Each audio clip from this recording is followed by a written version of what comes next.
আসসালামু আলাইকুম রহমতুল্লাহ বরকাত। প্রিয় দর্শক বন্ধুরা, আজকে আমরা আসছি আমাদের সোনাগাজী মৌরি প্রজেক্টে। প্রাকৃতিক সৌন্দর্যে ঘেরা একটি স্থান। এটি আসলে একটি দর্শনীয় স্থান। আমরা সুইচ গেট থেকে, যেখানে আপনারা দেখতেছেন সুইচ গেট, ওটার পাশে একটা মৎস্য প্রজেক্ট, এখানে ভিজিট করার জন্য আসছিলাম আমরা। আপনারা দেখতেছেন গরু, সারি সারি গরু, এবং কি এই গরুগুলো একেবারে ন্যাচারাল পদ্ধতি লালন পালন করা হয়ে থাকে। আর এখানে সত্যি আসলে মনটা অনেক জুড়ে যায়। প্রকৃতির সান্নিধ্য আসলে বোঝা যায় প্রকৃতি আসলে কত মায়াবী। আমরা সবসময় লোকালয়ে থাকতে থাকতে আমাদের মন মানসিকতা অনেক খারাপ হয়ে যায়। তো আপনারা যারা প্রকৃতি প্রেমী তারা অবশ্যই এখানে আসে ঘুরে যেতে পারেন। প্রকৃতির সান্নিধ্যে এসে খুব সুন্দর একটা পরিবেশ।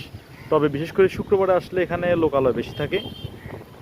আর এমনিতে দিনগুলোতে যদি আসেন তেমন একটা লোকালয় থাকে না। শুক্রবারে বিশেষ করে অফডে, তো এই জন্যে অফিস আদালত অথবা ব্যস্ততার মাঝে মানুষ নিজের ফ্যামিলি এবং ফ্রেন্ড সার্কেল নিয়ে এখানে ঘুরতে আসে।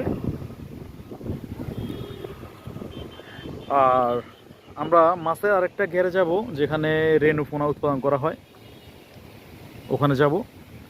তো ইনশাল্লাহ ওখানে আপনাদেরকে দেখানোর চেষ্টা করব। আর এদিকে মাছের ঘেরগুলো অনেক বিশাল হয়ে থাকে। তো ঠিক আছে না, পরবর্তী ভিডিও আপনার সাথে শেয়ার করতেছি। সবাই সাথে থাকবেন। আসসালামু আলাইকুম রহমতুল্লাহ বরকাত।